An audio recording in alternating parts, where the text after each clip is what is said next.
আজি ব্ৰইলাৰ মাংস অমিতাৰ লগত বনাম। অমিতা আৰু আলু দি এয়া অলপ বইল কৰি লোৱা হৈছে।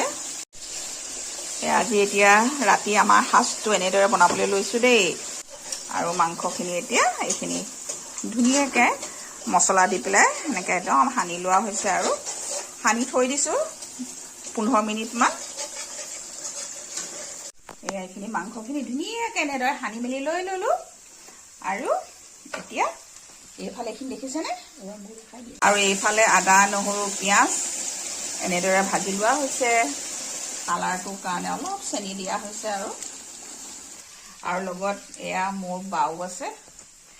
একচুৱেলি আমি দুইজনীয়ে বনাইছোঁ আৰু ভাত সাজ আজি ৰাতি। আৰু আজি আমাৰ ৰাতিৰ আয়োজন এয়া মাংসখিনি এনেদৰে দি দিছোঁ আৰু বেছি তেল নাই দিয়া দেই, একদম কম তেলত ভাজিছোঁ। একদম আমাৰ হৈয়ে গৈছে এইখিনি। ব্ৰইলাৰখিনিতো আলু আৰু অমিতাখিনি বইল কৰি লৈছিলোঁ আৰু এইফালে গৰম পানী কৰি থৈছোঁ। আৰু ইয়াত অলপমান ৰঙচুৱা হ'লে দি দিম। আৰু এতিয়া আমাৰ আজি চিকেন হৈ গ'ল। অমিতাৰ লগত আজি চিকেন এনেদৰে বনালোঁ। ব্ৰইলাৰ মাংস অমিতাৰ লগত বনালোঁ। এয়া হৈয়ে গ'ল।